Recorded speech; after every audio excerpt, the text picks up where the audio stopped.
On Off the Ball. And they're off. Brought to you by Go Racing. Plan your day at the races at goracing.ie. Along to Friday night racing, and it is a bit of a doozy of a show for you tonight. We're going to play you the Ride of the Year competition. You've still got a weekend to make up your mind what you think is going to be the Ride of the Year. We'll play you that video a little bit later on. As ever, we have Johnny Ward with us, but our special guest this week is Kevin O'Ryan. Kevin, how are you doing? Very good, Ger. Thanks for having me here. Johnny, what's the crack? All good, yeah. What a weekend of racing, like, you know, Dundalk to get you going tonight, but geez, it's unreal from tomorrow onwards. Like, both days, I'm absolutely buzzing for it. And here and in England. Yeah, like, so the Fighting Fifth will be one of my favourite races anyway, and it really lives up to this billing this year, one of the best renewals we've had. And then the Ladbrokes Trophy and 3 Grade 1s. And not only that, I'm not trying to big it up here just for the sake of it. There are 3 Grade 1s on Sunday, but the rest of the card is really good as well. It's just top racing. If you can get to Fairyhouse on Sunday, go along. It's just showcasing the best of Irish racing, really. And bizarrely enough, it's December, but it's nearly summer ground still. Yeah. Strange. It's just mad. The ground, like, was still good to firm this week. Yeah, it is a bit mad, isn't it? It's crazy. It's hard to believe. And the water tables are so low as well after the obviously very dry summer and autumn. And it's going to take a lot of rain to actually get down into the ground. You're cutting the top 2 inches off it, and after that it's rock hard. And you know, I was in Fairyhouse the other day, and it was hard to believe walking out on the track on the last couple of days in November that the ground was still quick. And I think they're calling it good to firm in places.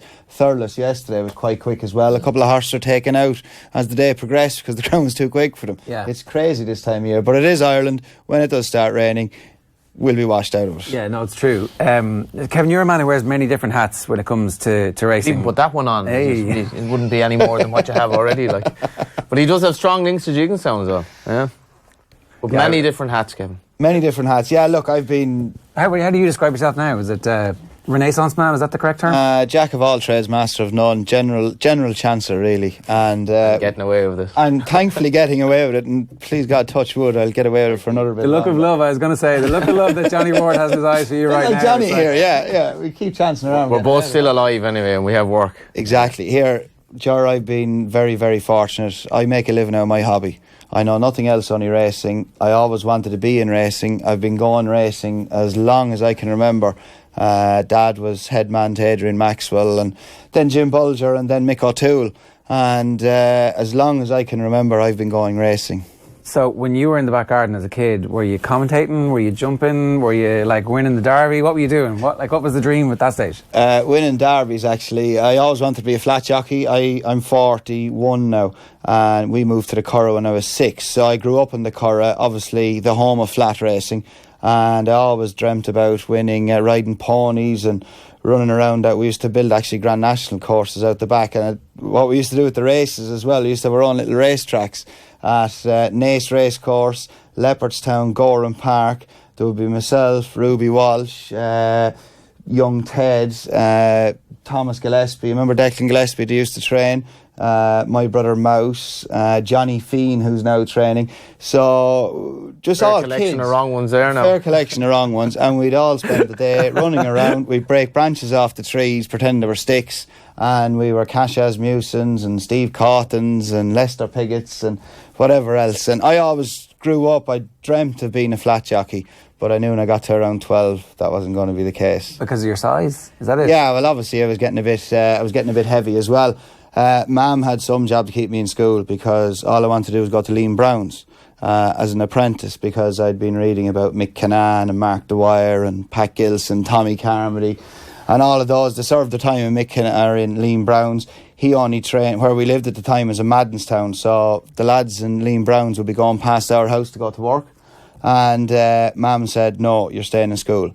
So stayed in school, completed the Leaving Cert. When I was finishing the Leaving Cert, Mum decided you should go to Kildalton Ag College. And I said, what the hell am I going to Ag College for? I don't want to be a farmer. She said, if you ever happen to buy a bit of land, you'll have obviously the green cert and whatever else. And to be fair, it's a good saying, listen to your mother, because 9 times out of 10 they're right.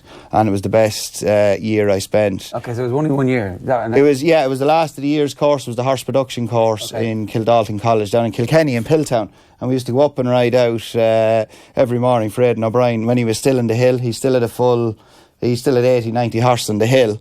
And I'd say it was his second or third year training out of Ballydoyle. So Aidan would be there for first 2 lots. Then he'd go off to Ballydial, and we go back down to Ag College. But it was great. Not bad going to college, and Aidan O'Brien is the field over that you're riding out for, and he's just kind of keeping an eye, and you're kind of seeing how it's done. Not bad, right? Absolutely. I mean, if you're going to fluke a year at college, having like somebody keeping a watching eye on you, you may as well have the greatest trainer in the history of horse racing. Yeah, well, look, it was building up experience, and you'd Aidan O'Brien training here. There was the gallop in the middle, and below the gallop, Joe Crowley trained there, had obviously a big team of horses as well. So Aidan was breaking all records and at the time, and it was just great experience to go and ride out for Aidan and ride a couple of lots there every morning before you went back to Ag College. It was a great time, made friends there in Ag College that I'm still great friends with today. So you found a bit of love down there as well? That was later on. Oh, was it not? Thankfully, my future wife wasn't there at the time. She was in college because she probably wouldn't have married me if she knew me back then. And probably, or just no, she wouldn't have. Probably not, Johnny. I suppose probably not. But yeah, that Joe Crowley's daughter. Yeah, and Angela. So, but Angela was actually in college at the time in Dublin. So I actually would never have seen Angela. Only I rode in a couple of bumpers with her. Angela rode around 15, 16 winners as an amateur, and then went off to Australia for a couple of years. But yeah, thankfully our paths only crossed a few years later. Reached the level of maturity, yeah. Exactly. I'd say Angela's still regretting it to this day. So just to go back a bit, you wanted to be a jockey. You were a jockey. You were an amateur jockey, right? I was an amateur, and Martin Brazel was my first job. When's that? What time? What age is this? That would have been around 1996. I was in Kildalton around 1996, and Martin Brazel, would you believe, used to babysit myself and my brother Mouse, and Dad and himself worked in Mick O'Toole's together, and Martin was the stable amateur. And when Martin started training, I used to go racing with him on the weekends. Say when Dad went out on his own, bought her own place just outside Nurney, and went full-time into being a bloodstock agent. So I would go racing with Martin to lead up all around the country for him, and I loved it, and would ride out there on the weekends. So I finished Ag College on a Friday and started Martin Brazel's on a Saturday. Right. And I rode my first winner. My first ride was in Galway in the Amateur Maiden on the Wednesday, a horse called Blue Drifter. The next week? No, that was that summer, the following summer, or that actual summer. And Mum and Dad had bought Blue Drifter for me just to get me a couple of rides, and just schoolmaster really. So I rode my first winner on a mare Mum and Dad owned called Sarah Blue, first ride over hurdles, and I got a bigger kick out of passing Richard Dunwoody jumping the second last than I did of actually riding the winner, because Richard Dunwoody was one of my heroes. And you remember when Richard Dunwoody, he was Ruby very similar to him, that he'd come off the bridle and kick and squeeze and drive him along, and when you saw him going for the stick, you knew there wasn't much left. And I saw Richard Dunwoody going for the stick coming to the second last, and I'm running away, and I went, my God, I nearly fell off, because I said, I can't believe I'm passing Richard Dunwoody. And that was my first winner, and I spent a year in Martin's. And so when you say you spend a year, you're working in the yard and just doing loads of different stuff as well as riding out. So it's kind of it's like a general role. Oh, completely. Like I would be going racing with the horses. Martin was a great man to learn from, because he would, like, I was only 18, I suppose. Quiet man, but like a very shrewd man. Very, very shrewd man, and he would always try and teach you, and he'd be old school as well. And I'd be going racing with the horses, so it was great experience, bringing horses racing. And say, for argument's sake, some of the breakers in the yard, he'd send me off driving them, obviously long reins behind them to put a mouth on a horse and things like that, which Dad was teaching me at home as well. So again, it wasn't just about going in and riding out. You were learning all the different parts of the trade as well. Yeah, so like it's an apprenticeship for any of the later roles that you could have, whatever role that might be, if it was training or whatever. Correct, exactly. Training never really done anything for me, because I thought it was too much hassle to be. I admire every trainer out there, because it is a hard job, and it was never something I really wanted to do, was train horses. I wanted to be a jockey, and then I went to England to Charlie Mann's in Lambourne. I spent a season in Charlie's, and that was great. It was the first time I'd been away from home. I couldn't even boil a kettle, to be told. Not that I'm much better at it now. I had to ring Mum every night to ask her how to cook spuds and I remember I got rice one day and there was this small little packet of rice and I said, geez, I'm starving, I'm going to eat more than that. But I didn't realise rice expanded. So it's actually expand, yeah. So I put in, I think, 3 into it. I could have fed half Africa for a week because this thing just started keeping on expanding and that. And but it was a great lesson in life to get away from home, and you obviously had to grow up quite a bit. Yeah. And I lived in John White's house and with his brother Ray. And John White, of course, was the guy who won on S&S, the entry national that never was. Great time in Lambourne Road, 12 or 14 winners there. And used to ride out for Jim Old on a Sunday as well. And used to enjoy that. And got loads of experience. You're still an amateur jockey at that point? Still an amateur, yeah. I was never good enough to turn professional, Ger. And when did you realise that, or was it? Well, one, I didn't want to be a professional. I was a frustrated flat jockey. I didn't like coming off the ground that often. And my weight was never good either. Now, I'd done it completely the way you shouldn't do it. I'd binge and then I'd starve myself and go out sweating with the gear on me, drive to the races with the balaclava and the sweat gear on me, heaters on full blast. You can't be riding well though doing that. You can't ride to your optimum doing that. I don't think so. It always amazed me, like the amount of work put into like what we would say conventional athletes, their diet and all that, and being in peak performance on the day of a match. And jockeys, like a load of them, they just can't be because they're wasting. Like I can't see how you're under your natural weight, you haven't eaten for a day, like, and you're going to extremes then, and it's inhibiting your progress as a jockey to do that, like. Yeah, well, I was just doing it the brain dead way. It shouldn't have happened. Now, like fast forwarded on 20 years now, there's so many different advisory groups there. You've got your dietitians and you know, you've got your doctors, and the mental part of it must be dreadful. Like, and like you're looking at the flat jockeys now. No grown man should be walking around 8.5 or 8.6 stripped in this day and age. It's like you go into the Warehams there. No disrespect after racing, have a look at some of the flat jockeys there, and it's cruel. They don't look healthy, and as you said, you cannot perform to your best if you are dehydrated, because like there's nothing as worse. A few times I used to do it, right? Like. Dermot Weld would always give me a week's notice if I was doing light for him in an amateur race. And this mental thing, I'd say, right, I'll eat like hell now for the next couple of days. Is that because I can, or just because... I don't know what way it was, but I love food, as you can see from looking at me. And especially chocolate and whatever else. And I don't know, it was just this mental thing. It was ridiculous, like absolutely ridiculous. And then, of course, you'd panic then and... you'd be sweating and look, it was ridiculous, but thankfully there's a lot cleverer people out there doing it now. There are, but there's still a sense that it's some jockeys like to go at it the old school way because that's the way it was done. There's still a little bit of that. In every sport has always had a few barriers to the next wave of science coming in. Is there any sense of that in racing at all? Jockeys are a lot better educated and they're a lot cleverer as well, and they know it's all to their own benefit. Like you've got physios, dietitians, the science part of it as well now is in. Like Dr. Adrian McGoldrick, he a wonderful, wonderful man. What he has done for jockeys, their families, behind the scenes, in the public eye is absolutely phenomenal. Weights will have to go up though, won't they? Because like it's statistically proven that people are getting bigger. Like it's just maybe evolution or whatever. So it's either we'll have more like Latin American jockeys like they have in America. We could have more female jockeys because they're naturally lighter as well. We just have to raise the weights, I think, just to make competitive. And you look at Donica, the struggles that he's doing, he's not going to last very long. But I know the lighter the jockey on the horse, obviously, the faster the horse can go. But we have to embrace the way life is going as well, do you know? I couldn't agree more with you, Johnny. And I think it's ridiculous because a lot of these horses go on racing now think they're loose.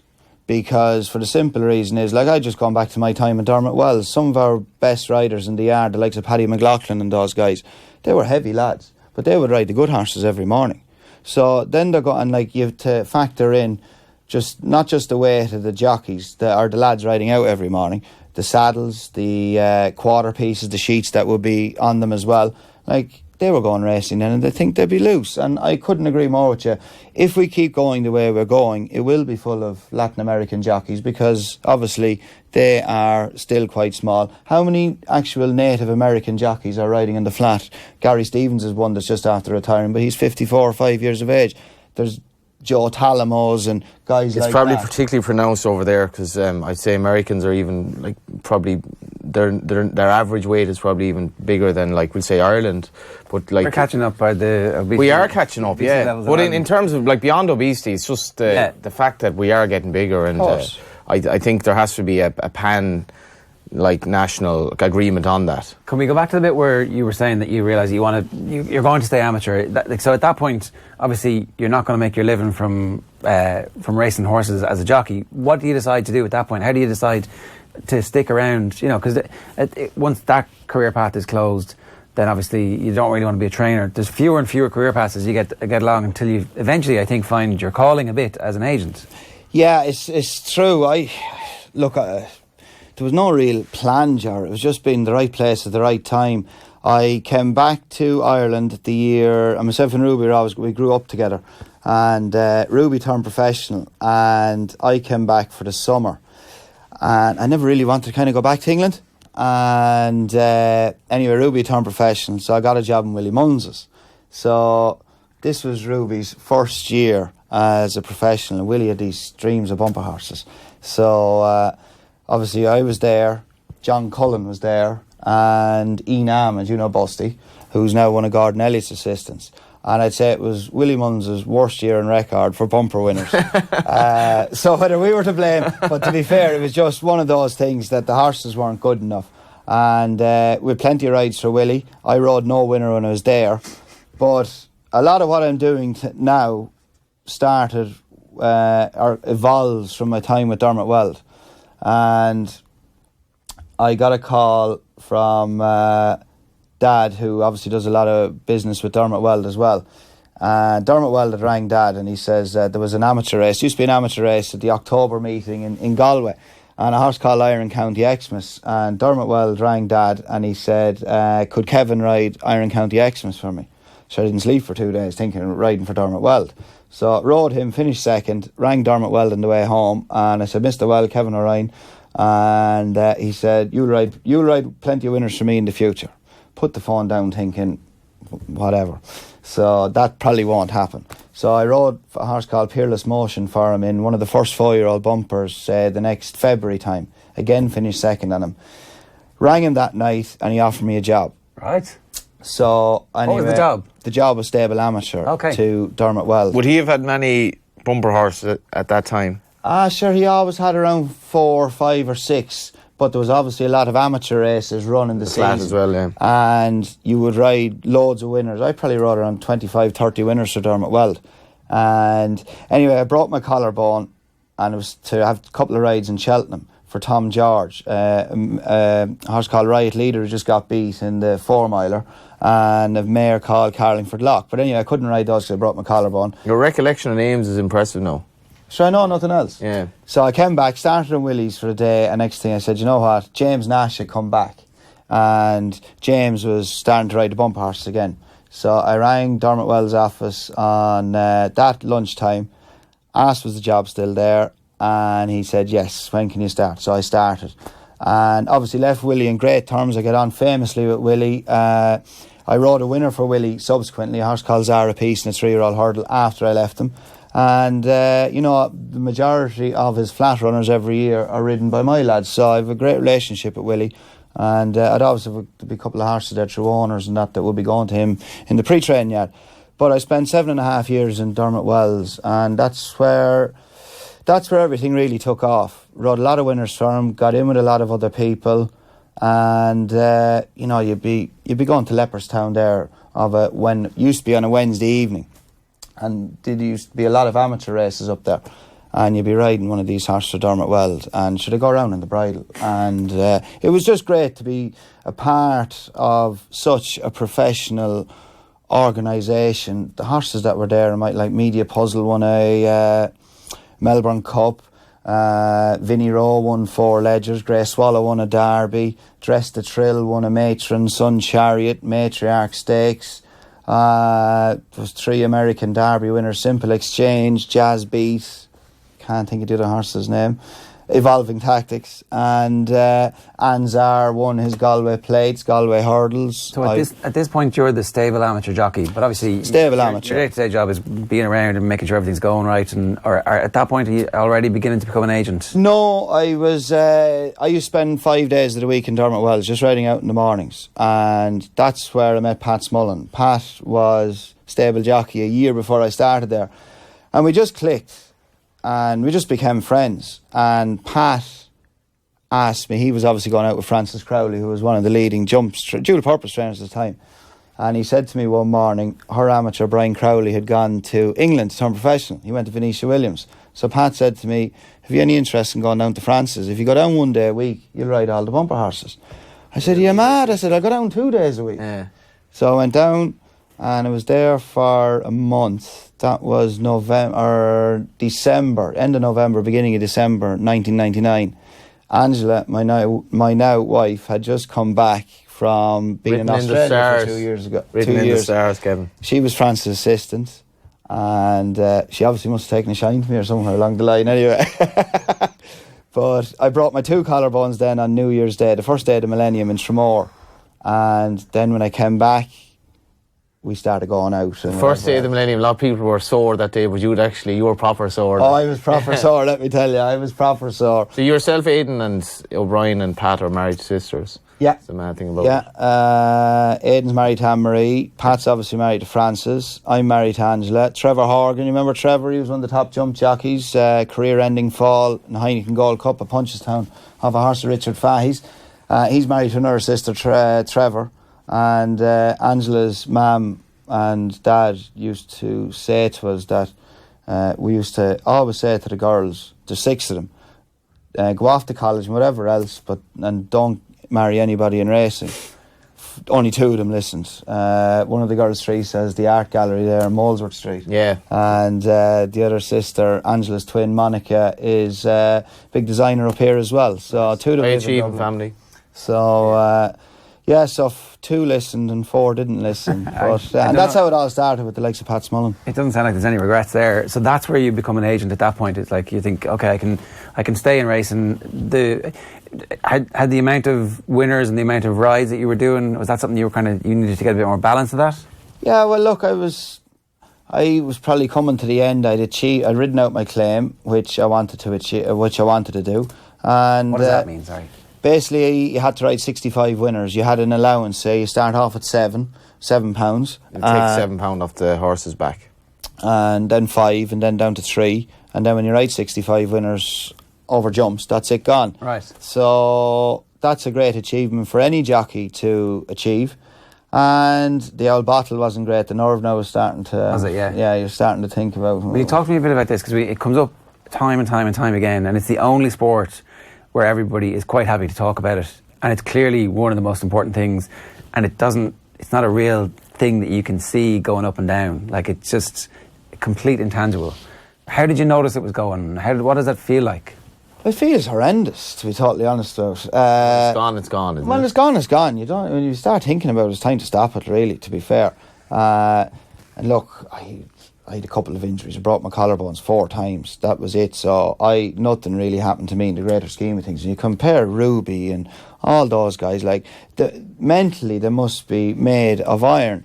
But it's a horrendous feeling when you're starting going out thinking horses are going to step or stumble. Or When did you notice that? Like, what stage is that? probably noticed that kind of. Some of the boys will say I was never the bravest in the world anyway.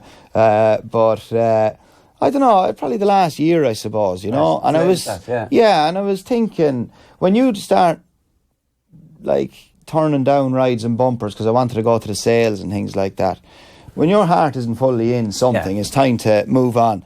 And Pat had been on to me for a year to become his agent. And it took me a year to say yes, because obviously I'm thinking about getting married to Angela. And, I was hoping she was going to say yeah. I hadn't proposed to her at this stage. But you're thinking, riding as an amateur and that, it's time to be stepping up to do something else. You can't go to a bank manager looking for a mortgage and tell him you ride as an amateur. And I suppose it's like something new. You're always a little bit apprehensive about it. And I'm thinking, doing Pat Smullen, this could be tricky. But anyway, eventually I said yes, and it's the best thing ever done. and Michael Hussey, who's still with me, came with Pat, and that was, I don't know how many How long years ago was that, Jed? I stopped riding. I rode my last winner the year Grace Waller won the Derby, and that was 2004. And I rode my last winner the following Thursday in Bellewstown amid the chaos for Dermot Weld. And when I gave up riding, I used to still ride out for DK for a following year. I loved riding out in Dermot Wells. I loved the crack there, the organisation, great system.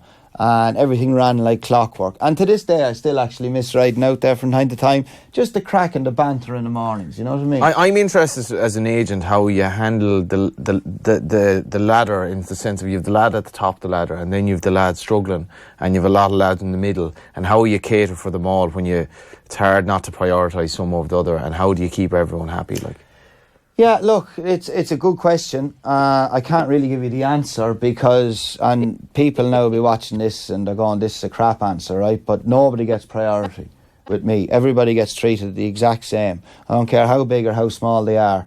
And say if there's a spare ride going on a big day, and say, let it be Pat Smullen, Declan McDonough, Chris Hayes, Gary Carroll, any of those. Now, obviously, Pat was 10-time champion jockey.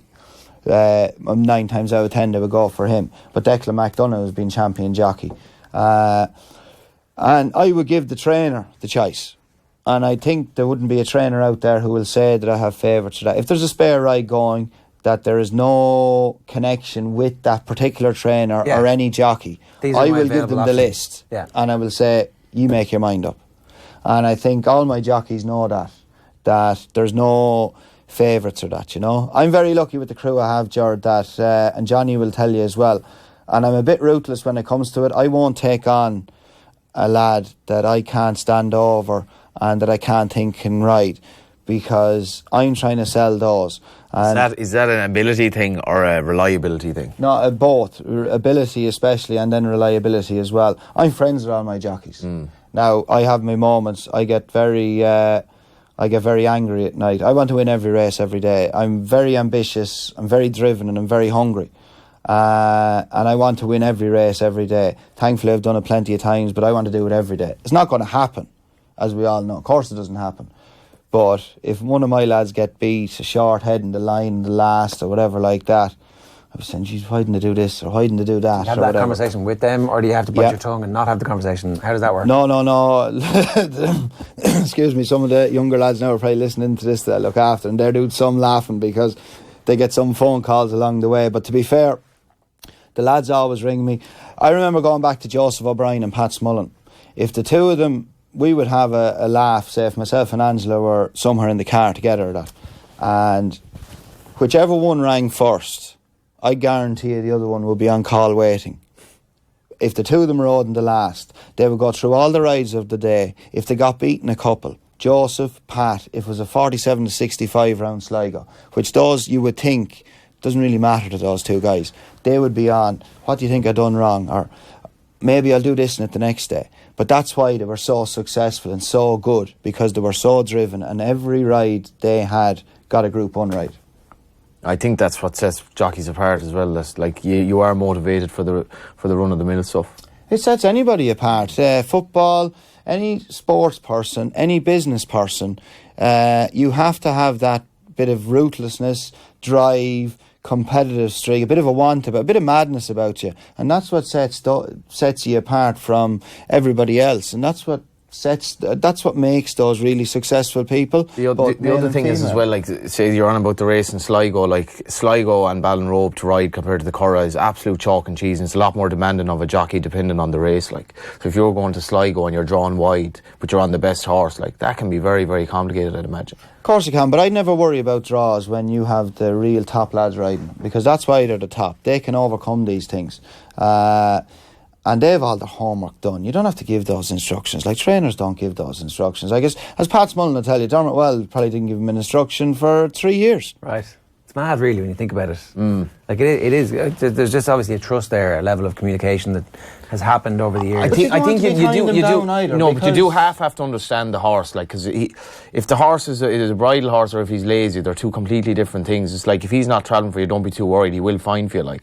So I think it's not like, there has to be some level of kind of knowledge. Especially if you're a sable jockey, you'll already know that anyway. Correct, exactly, because you're riding the horse in the morning, you're riding them since the spring of the year, you're riding them work, so you know all their little characteristics and what way to ride them and that. And I think jockeys, you know, the top lads, they don't need instructions, because that's why it's mad. It's mad the amount of trainers I find, from my experience, who will blame top class jockeys for losing races, often in low grade handicaps, and you're like, well, You're telling me that Pat Smullen or whoever gave this horse a bad ride, and I'm like, I can't really buy that, to be honest. You know what I mean? But it just happens. It's like excuses, kind of. Yeah, but it's such a fickle game. Like, you see, Ruby Walsh to me is the best that I have ever seen. He makes better something than Carberry. Oh yeah, he's no. Don't get me wrong. Paul was unbelievable, brilliant rider. You're nitpicking greatness here, Johnny. Go on. Yeah, exactly. Yeah. I'm well used to him. You see, with crack we have every day at the races, but. Ruby makes something that is so difficult look like anybody could do it. 2 weeks ago, the stick he was getting over a couple of horses that got beat, or this crap that he fallen at the last. Last Sunday, he wins an easy game. Twitter went mad. Best ride of all time. He's brilliant. You'd swear the last 2 weeks didn't happen. Probably the same people doing the Probably, tweeting as well. So that's the life as a jockey's agent, and then all of a sudden you become a broadcaster. It's like, this is Act 5. 12 jobs or something, have you? I don't know about that, Johnny. You do it a couple of more if you know of any going. You do parade rings, obviously agents work, and at the races, probably, I suppose, how people know you best at home. Yeah, well, how that came about, again, like, and you're going to laugh at me, like, I've been basically chancing my arm. I didn't know Gary O'Brien from Adam, he didn't know me from Adam. I think at the race when I doing it, first couple of weeks, and Ger Lyons was actually on at the Curragh with Gary O'Brien. I used to do the racing for KFM, right?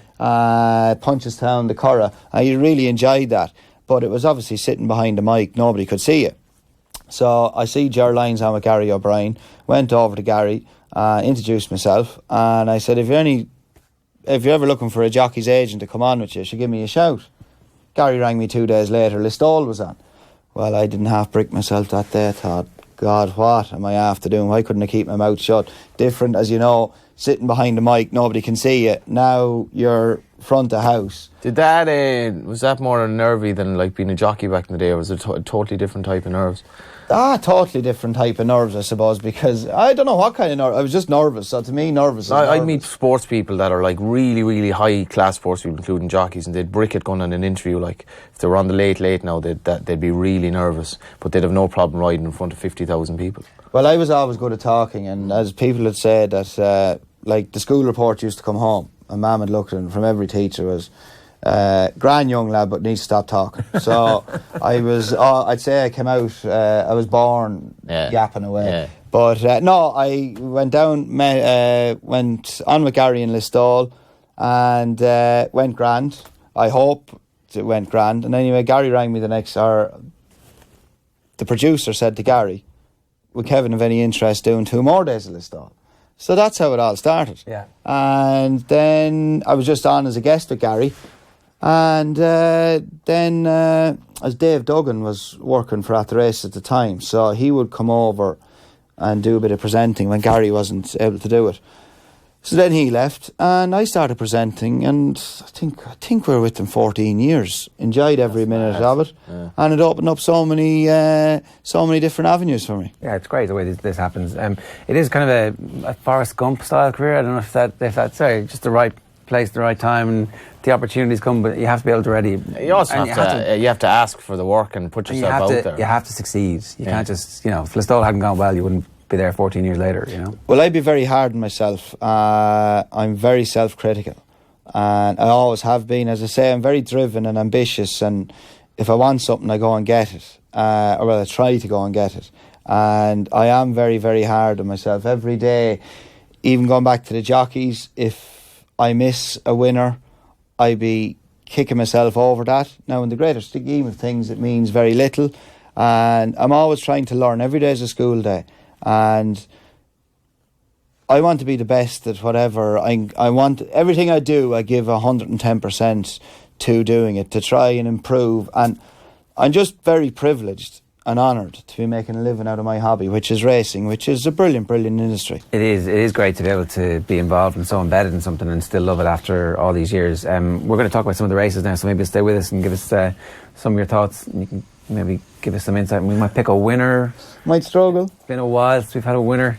Well, you have so many jockeys. You must know one. Like you know one horse that's fairly well fancied, because you'll have a jockey in the same race as well that's on one. Well, I tell you, I fancy a couple tonight in Dundalk. Is that any good to you? I think we can squeeze that in. Yeah. Before we get to that, I just want to play this video because voting is now open in the 2018 Ride of the Year award. The winner will be announced at the annual Horse Racing Ireland Awards on Tuesday, the 4th of December. So that is very soon. Two of Ireland's greatest jockeys, Johnny Murtagh and Ruby Walsh, have chosen 6 nominees, and it's up to racing fans to decide on the winner. Everyone can vote through the website goracing.ie. Here's a snippet of how they judged it. Watch a nice bit of racing with Ruby Walsh. Have you got the tea ready, Rube? Yeah. Tea, Johnny. 1 sugar, yeah? Yeah, 1 sugar, that's good. That's a black, no milk. No milk. Right. HRI have asked us to nominate a few rides each for the 2018 Ride of the Year. I could have picked a dozen. Patrick Mullins and Undersaw, Katie and Ante, Noel Feely and Monallee, but I only had 3 choices. I'm set. Are you? I'm ready. A lot of lads rode really well this year, so I've picked out 3 of my best. I'm sure, top rides by top jockeys. Right, there's no preference in this. The rides are whatever way they are, but like most things in Irish racing, the flat's up first. Well, naturally.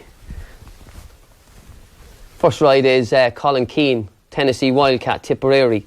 2 things about this. He's a horse that's very hard to catch right. You don't hit the front too soon, and you can't use the whip on him. So, It's easy in theory, isn't it? It's very easy in theory, but you can see him here. He's in Sean Jones's colours, following Decky McDonough. Dunnick is just in front of him. Turns into a bit of a sprint down the straight, but he's travelling really, really comfortable, and he just has his horse in a great rhythm. And when he eases him out here, listen, what's the temptation? Oh, but sure, the temptation now is to go, you're gone by the 2 to go and join Decky. But he doesn't want to be in front too soon, so he has to stay a length behind him. And now he's wondering, has he got enough of time?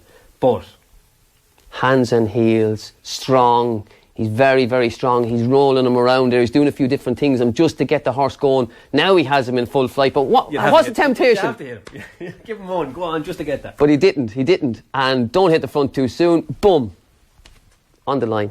Listen, he's a champion jockey, and that's what they do. That's what we expect. Pretty impressive I stuff really there. enjoyed that, yeah. I think for people who can see it like we're not into racing, the complexities of riding a horse who basically resents the whip. And just to point out, the whip does not hurt horses. It just makes a cracking noise that kind of over time they're like, well, that'll make me go faster. But there's no harm in it whatsoever. But some horses have their quirks. That's one of the reasons I love racing, because the horses are very different. Yeah. Colin Keane, in that particular footage there, he rode away in a horse, but he couldn't go flat out, and he won by a short head, and that's basically as good as it gets. Johnny Murtagh's getting younger looking. When we had him on there with Joe Schmidt and John Small before, I'm actually writing about Joe Schmidt on Sunday, and I was talking to you during the week about that night, but the way Johnny Murtagh rubbed off on Joe Schmidt, I don't know Joe Schmidt obviously at all, but I doubt someone could have that sort of an influence on him and make him just so comfortable, a guy he'd quite probably never met before. Johnny's a great guy. Oh, he's unbelievable. I'll tell you what, he is. He's a good trainer. He's having a fantastic season. He's a top class trainer, and there's very few former top flat jockeys make top trainers, but he and Freddie Head are the two that, Freddie Head's been phenomenal in France. Yeah, it's a pretty amazing life. Okay, so you were going to talk about some in Dundalk tonight, because we were going to talk about Saturday and Sunday with Johnny. What did you have in Dundalk? King's Vow is one, is it? King's Vow is a massive chance in the nursery, but there's a couple of sneaky ones in there as well. That's my nap of the night. It might be too late for some people listening. It's a minefield. I think Pennsylvania Avenue, Gordon Elliott's 2-year-old, horse by Zoffany. Thought he could take a bit of beating later on. Pennsylvania Avenue, and Black Martini maybe of Willie McCreary's and the other. Had Willie on, possibly the most popular guest we've had so far, certainly up there. Willie made a great impression, and I think that horse might have even been running that night. All right, Black Martini. Yeah, Willie's a great guy. Great guy. Yeah, we need more Kildare representatives here, not less. That's Of course, we should mention Niall Cronin, our fellow journalist, who's gotten the job as an ace senior manager next season, and as far as I know, Nace are kind of have been in the doldrums in terms of, but they've a lot of underage teams come up. But he's a backroom team that includes Liam McHale. All right. So he was saying to me, football. Yeah, all right. He was saying, I'm gonna get a big name or a couple of big names on my backroom team, and Naas are the team to look out for now in Kildare football. I think you're not convinced. We'll see. You're not convinced. We'll see. I think we need McCreary back. Yeah. I want to have a couple of pints with McCreary and a couple of the all-time Kildare lads come in and start saying, Willie, we remember in 97, his chest comes out, his head gets bigger, and I say, Willie, if I'm listening to this for the night now, I'm going home. He was like that on the show as well. And he'd give me a little nudge, and his nudge would drive you across the room there. Big man. Big man. Good guy, though. The Tote.com charity winnings for the Irish injured jockeys currently stands at €1,485. We hope to add to the tally with a bet on this weekend's Winter Festival racing at Fairyhouse. Last weekend's pick was Squatter, which pulled up at Navan, but thanks to the Tote, we've got another €100 to try again. This week, you're going for Sam Crow, Johnny, in the Bet Victor Fighting Fifth.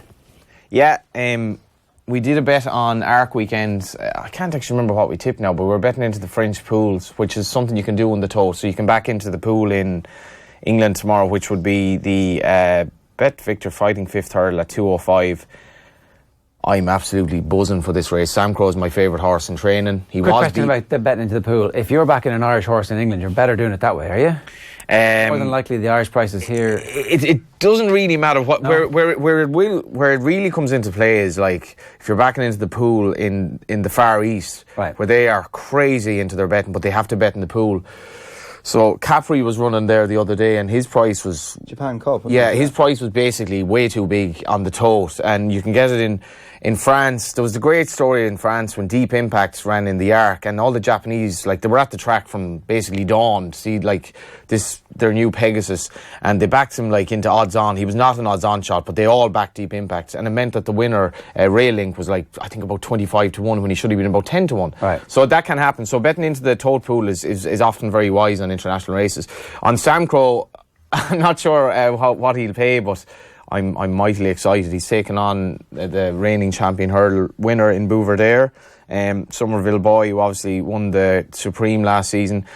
Has the bubble burst with Sam Crow? I don't think it has. I know he was beaten in Down Royal, but there was a debate there that the weather was so bad. It was like, you know, they say Sam Crow can walk on water, but like as not that much. Brendan Duke made a good point. Like he probably just walked on water because Ken Boy couldn't get the boat across from Willie Mullins. There was some travel issues, but there was a doubt about like are the seas actually safe enough to travel with Storm Diana or whatever. But Sam Crow I think is in the northeast.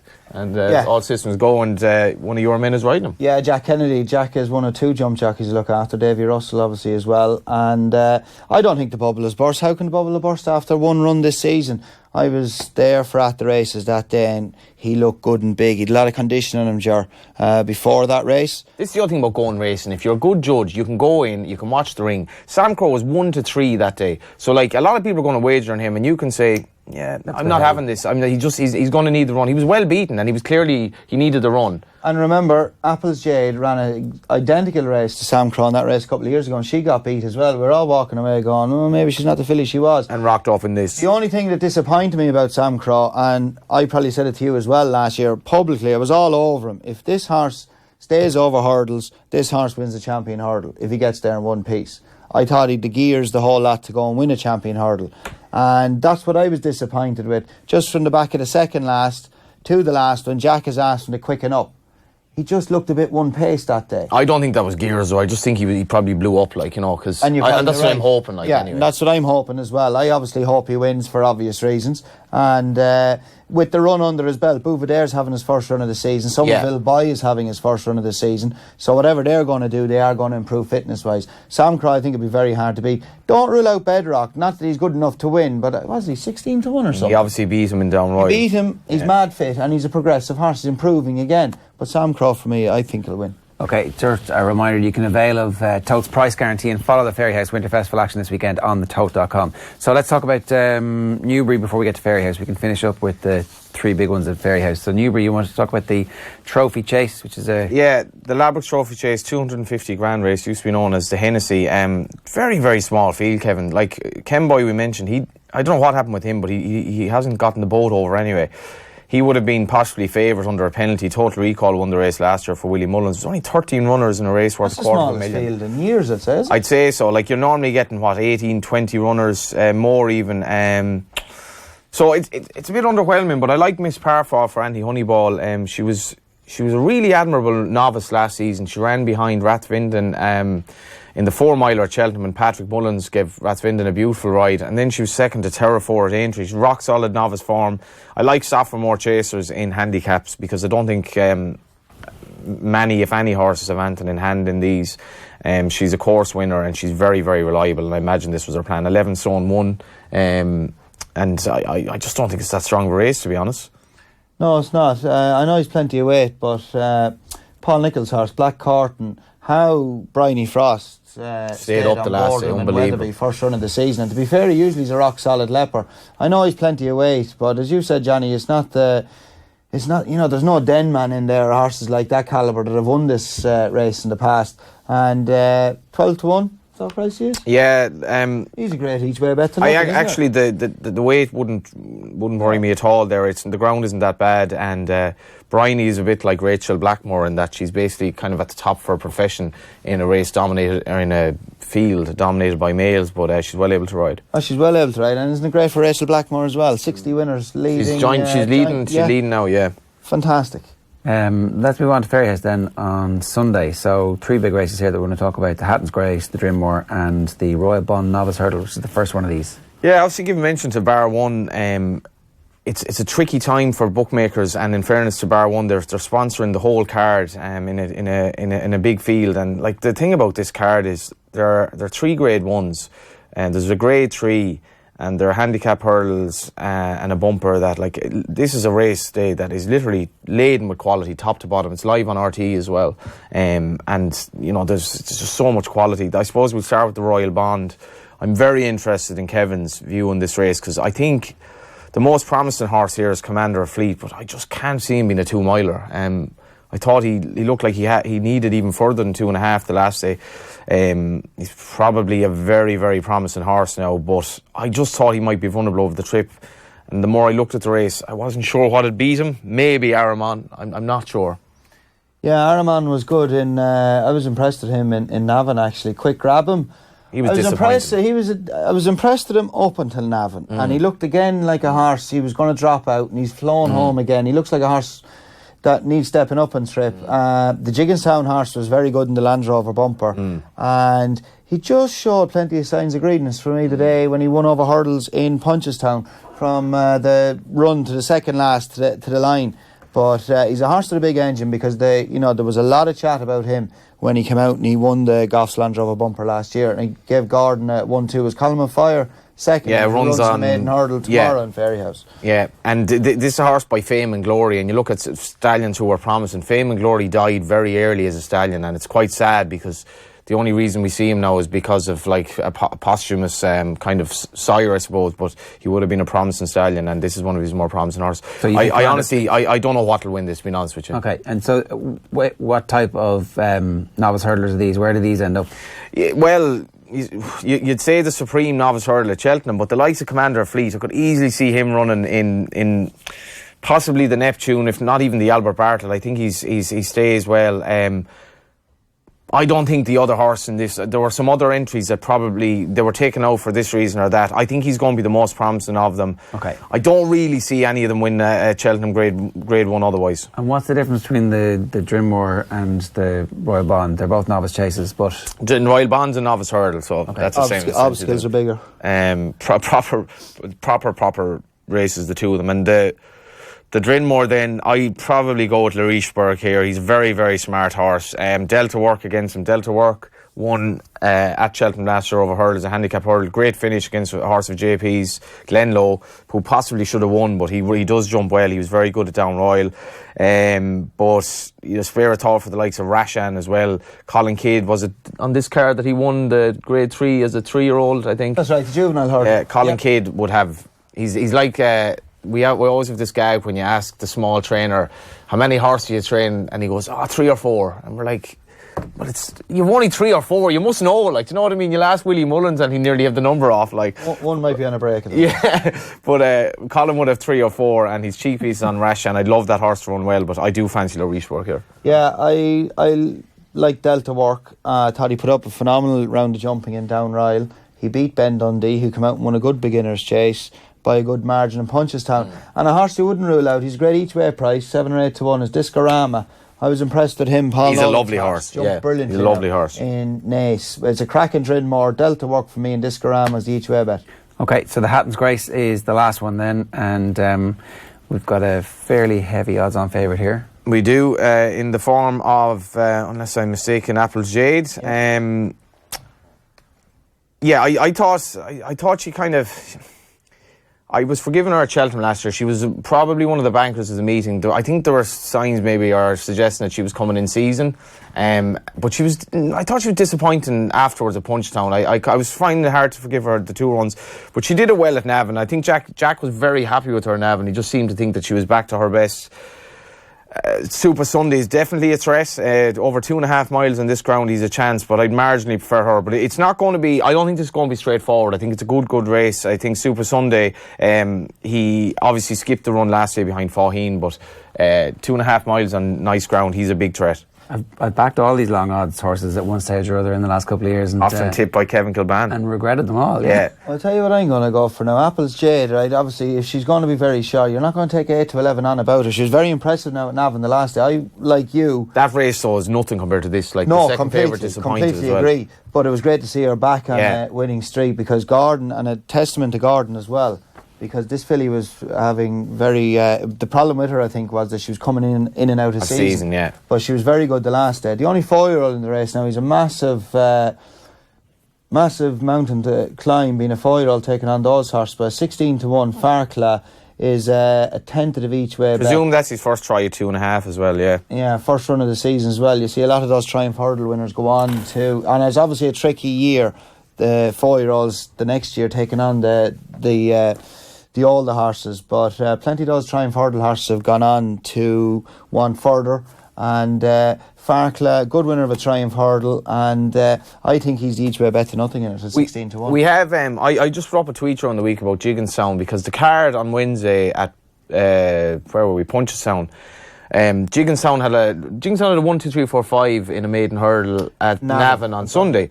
So a lot of people are very wary of like a monopoly and blah blah blah, but Jigginstown then ran quite a few horses against each other on Wednesday, and the racing was unbelievably competitive. So you have here, they have like Farcla, Apple's Jade, Dortmund Park. What's your take on it? Because I think they're so positive in the way their horses are campaigned, and I know we'd like more owners in the game, but I can't say I'm at all negative about how they operate in terms of Michael O'Leary, how he looks at Irish racing. I couldn't agree more with you, and it's making racing very competitive, because their horses they're all ridden the same, and they don't really mind who wins as long as one of them win, and there's no hidden agendas with them. I think the negativity they get is totally unjustified. Bear in mind now, Michael O'Leary pays his tax in Ireland, but he also runs all of his horses in Ireland, all of them. So all of his money is put into Irish racing. But lads, look at the money that's coming back into the industry, and it's the same at JP McManus, any of those big owners. Eddie O'Leary, who's an unbelievable judge of a horse, he runs his own massive business in Lynn Lodge Stud. He goes to the Derby sale, all those store sales every year. He spends fortunes on horses, who then allows the vendors to go back and re-put it into the game, and obviously go back and buy foals and younger stock. They can do jobs in the place, so the fencing man is and the builders, they're all benefiting. Trickle down effect. It's all trickling down along the food chain. They go to the Pint of Pint men, the Colin Bows, all of those, buy Pint of Pint winners off them. Then that entails them to go and spend and tidy up the place as well and spend a few quid. So everybody benefits. I think the negative publicity they get, but it's a real Irish thing really, isn't it? Because I can't have begrudgery kind of. The begrudgery, the land of the begrudgers. People will be talking about you. You know how if you're doing well or bad. Because if everybody's giving out about you, you know you're doing quite well. If nobody's giving out about you, you know the dole queue is. It is the old story about the guy in America who's like, he sees the guy in the mansion, he goes, I'm aspiring to be you, whereas in Ireland it's like, who do you think you are? Well, that's Bono, I'm going to get But it's that like guy. the Gordon Elliott, Willie Mullins thing, the amount of negativity about them. They're two just great trainers. Gordon Elliott was an amateur with me. Yeah. Willie Mullins started off, okay, he was Paddy Mullins' son, but he wasn't training. He had to go and get his own place. It wasn't like Kim Jong-un where he's born into like, you know, an amazing dynasty. Yeah, like. and that's why the big owners have gone to them. Yeah. And I think they should be applauded. Kevin, before we let you go, we should ask about Pat and how he's getting on. Pat Smullen, thankfully, he is getting on very well. He came out of... he got home on Wednesday of this week after being in for 5.5 weeks. He had the Whipple operation. Obviously, you don't need me to explain that. But there was a few ups and downs, but that was to be expected. And thankfully, it has all gone extremely well. And it was brilliant to see Pat get out of hospital on Wednesday. The team in Vincent's Private have just been phenomenal. I'd go up to Pat a couple of nights of the week, and the nurses, the doctors, just unbelievable what those people do. And thankfully Pat is home, and after 5.5 weeks he went out. I think he had a walk on the beach on Sunday, went for lunch a couple of times before he got out. So look, onwards and upwards, and please God, but he's been so strong. What he's gone through, we couldn't even begin to imagine. But thankfully, and look, I didn't hear one word of complaint. You know, any interview I saw, no feeling sorry for himself. He's every right to feel sorry for himself. No self-pity. Just took it on the chin and said it actually made me change my outlook on life. And of all the things that happened in racing in 2018, the fact that he's happy at home with his family at Christmas is by far the biggest. Yeah. Oh, definitely. But thankfully he's home, and as I say, he's not just my brother-in-law, he's one of my best friends. And please God, that's what we want for 2018, is PJ Smullen to get the all clear. Well, fingers crossed. Kevin, thanks for joining us. It was great stuff. Thanks for having me. I enjoyed it. Yeah, it was great. Hopefully I haven't bored you too much. Not at all. It was brilliant. We learned plenty. So that's pretty much Friday Night Racing in the books for this week.